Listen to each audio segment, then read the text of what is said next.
Welcome to the first ever Session Sunday.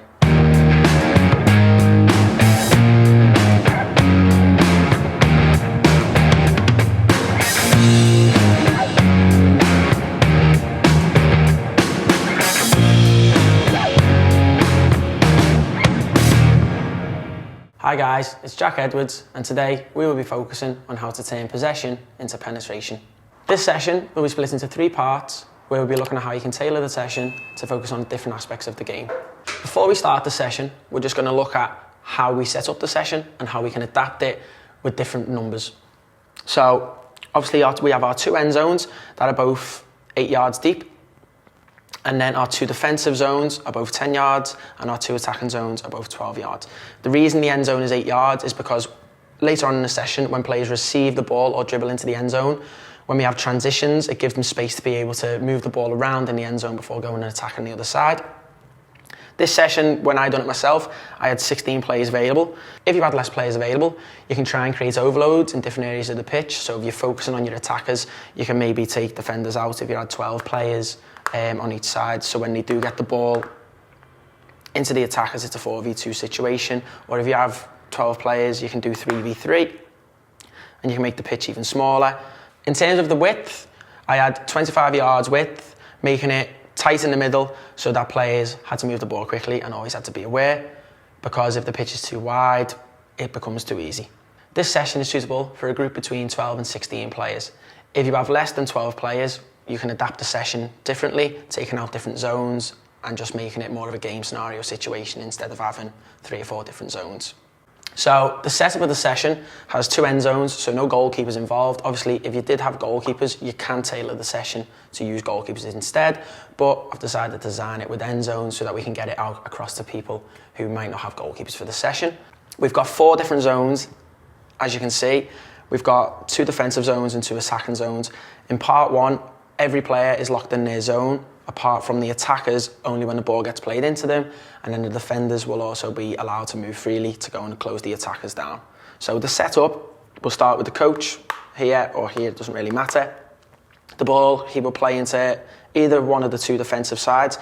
Their aim then is to try and move the ball to create a gap to play into the midfield zone, who then try and attack and get in behind to score. So dribbling or passing to receive into the end zone, which in a game might be to get in behind the line of defence, then go through and score, or getting behind the midfield line to play one of the strikers in.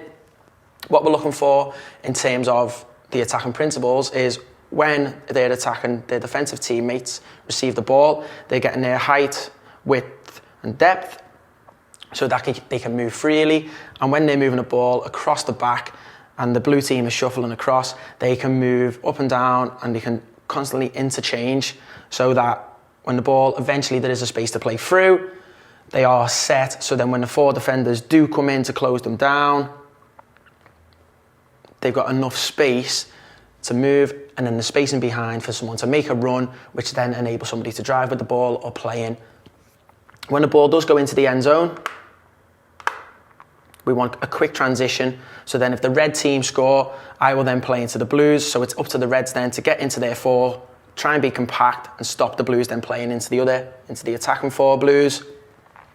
If the red team, when we first start, play into the attackers and then the defenders come in and win the ball, we then want them to play straight through into their attackers to go and score. So creating quick transitions and counter attacks, which we like to see obviously in the midfield third. So if we're looking at the 4 corner model, starting off with technical and tactical, the main things that we were focusing on is height, width and depth with the attackers when you've got the ball, creating lots of space for lots of movements in between. Receiving on the half turn, so when that ball does get played in, having the confidence to turn out and drive the defence, not to receive with your back to goal and then you're instantly pressured and you're obviously closing your options down. Your ball control, making sure that first touch is perfect to then set the attack going. If it's a bad touch, the next touch has got to respond to that by either releasing to a pass or setting the tone for the rest of the play. When the back 4 receive the ball from the coach, we want them to move the ball quickly. So it creates a lot of confusion for the blues who are trying to switch. They can't switch positions quickly enough. So if the ball's getting moved too slowly, it's easy for them to see what's in front of them. and it's easy for them to keep changing positions. Whereas if that ball is on 1 or 2 touch and it's constantly getting moved about, it's hard for them to get across the pitch, so a gap will finally open. If the ball is getting moved too slow and it's going to every single player, whereas if the ball gets fizzed into somebody and it's set and then it's fizzed back out wide. So if the ball is moving quickly, it's hard for the Blues to defend against, and gaps will eventually appear. So then they can actually play through. They've got to be patient, but they've got to move the ball quickly. If the ball's moving slowly, it's easy for the Blues to defend. They can shuffle across and stay connected very easily. But if the ball's getting moved fast and it's on 1 and 2 touch, a gap will appear soon enough, and then they'll be able to play through. In terms of the psychological side of the game, it's mainly focusing on decision making. So when to play forward, when to take that risk, when to keep the ball moving sideways, when to go backwards to be able to go forwards, confident to receive in tight areas. So when these Reds do receive in here, if a blue if a blue player is applying pressure, having the confidence to receive the ball, to hold them off, and then to keep possession, and then enabling your side to go forward and score. Awareness of what's around you, so always scanning your shoulders. So constantly telling the players, have a look around, so they can see and find space which might be vacated by one of their teammates moving for them to come into. But we've always got to keep those attacking principles of height, width and depth, so that we're not too clogged up in the midfield, we're not too static, and then it would be too easy for the Blues to defend. Whereas if we have the height, the width and the depth, we're eventually going to pull people out of position, create gaps in between, and then we can create gaps in behind for a ball to be played through. Physically, a lot about speed endurance, both with and without the ball. So we want players in this area especially to be confident to drive with the ball, to be able to drive in and then somebody gets around them. So again, increasing the movement, but being able to do it on a constant basis. So as soon as that ball has gone into the end zone, the other team wins it back, you're straight on it again. And keeping that intensity throughout. The biggest word that we always use is intensity. That's why the area of the pitch is only 25 yards wide, so it makes it hard for people. When there's less space, that means that players have got to be on it a lot more, they have got to be more aware, and the intensity is higher because they haven't got as much time on the ball.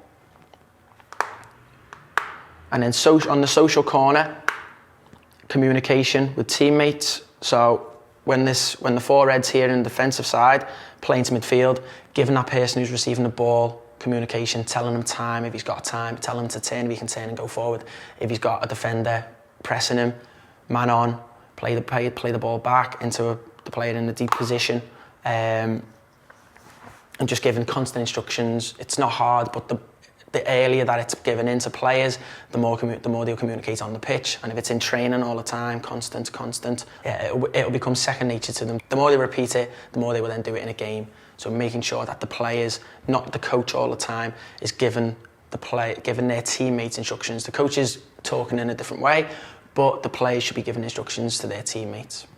Even when telling them to come inside so somebody can run off them, but we're trying to focus every session on that 4-corner model as well. We will now switch to an animation video which will show the session in full flow, and then we'll move on to part 2.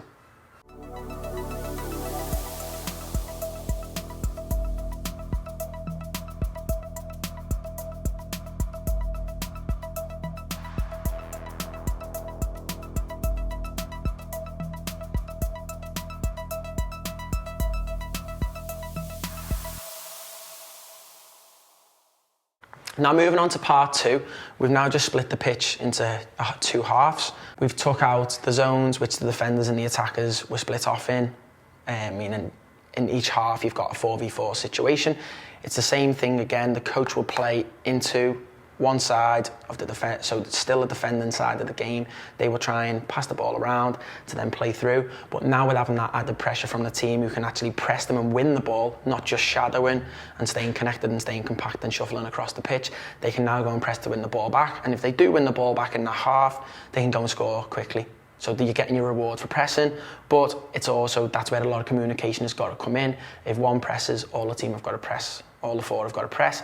And then what we want from the other side is they can start to push up a bit higher. So when that ball does come into the attackers, they haven't got that time on the ball and they've got to think a lot more about their movements. So the first part was kind of focusing on getting a lot of success on the attacking side, giving them a lot of freedom, especially when the ball first comes into them. Now they've got to be sharp, a lot more aware, so focusing on that four corner side, especially the physical and technical and tactical parts. But a lot of communication has got to come in. Otherwise, they will lose the ball in too many situations. And then the decision making, when to go forward, when to go back, not being afraid to go backwards to then go forwards. So taking one step back to maybe taking two steps forward. So what we want to see really is when the coach plays in, the Blues are making that pitch wide, so as if they're playing around the back four. A player can step in and go and drive in and then play through.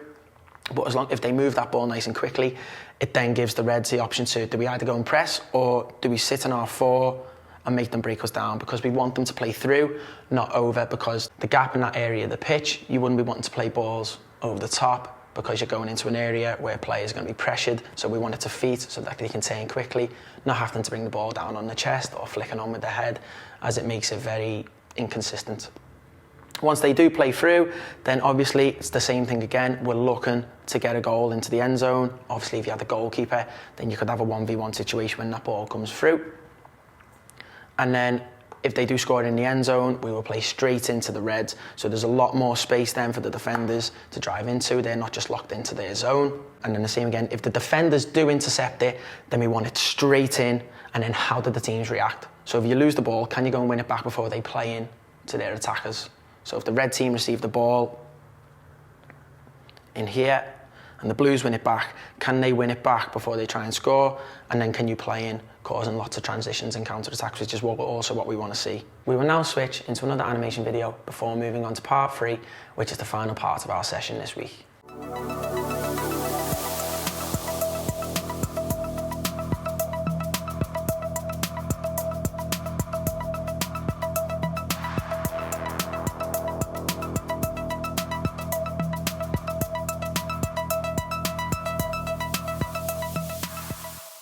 Now we're moving into part 3, which is the final part of our session. We've now took away all of the zones in the middle, just leaving the 2 end zones either side, which now means that both sides can attack both end zones. It's also going to create a lot more movement in the middle, and it's going to make the players have to stretch the pitch wide because we've only got 25 yards of width, so they've got to use the width that they have and not cramp the ball, and not cramp the pitch in the middle. So the coach will play into either side, and then they can attack any end zone with the same rules applying, that they have to either dribble or receive the ball in the end zone when they score. So let's say the Reds receive the ball here and they end up attacking, it moves forward, and then a ball's played into the Red here and he goes and scores. They will instantly go and attack the other end zone. So then the emphasis is on the Blues to try and stop them getting to the other side. So pushing up high,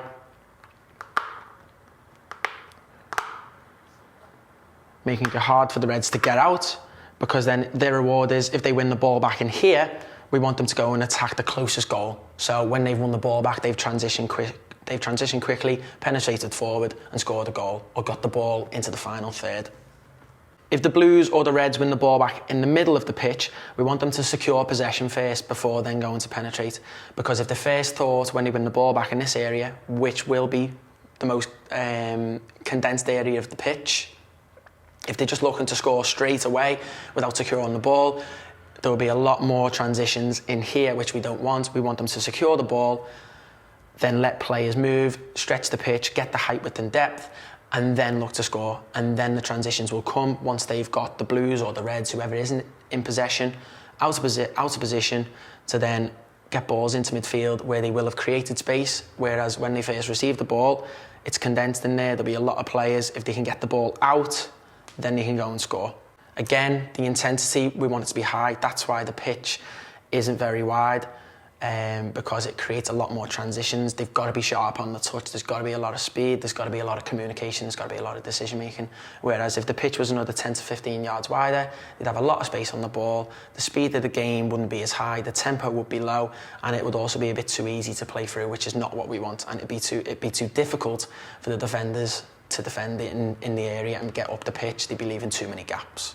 So as a modern day trend, a lot of teams play out from the back and they love to have possession.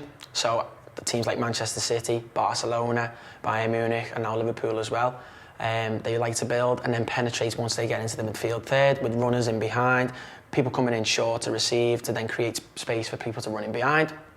So, like when we've built out from the back at the start, we've played into the defensive unit, they've built the ball around the back, waiting for openings to play through, and then we're penetrating.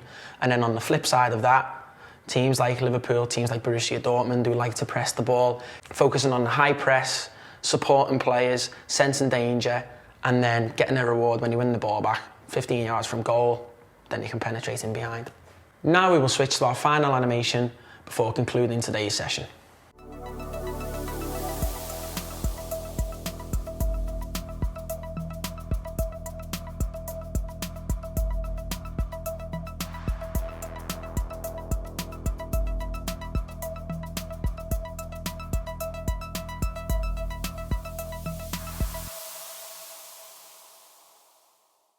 Thank you for watching today's video. Please give us a like and subscribe, and we'll see you for next week's session.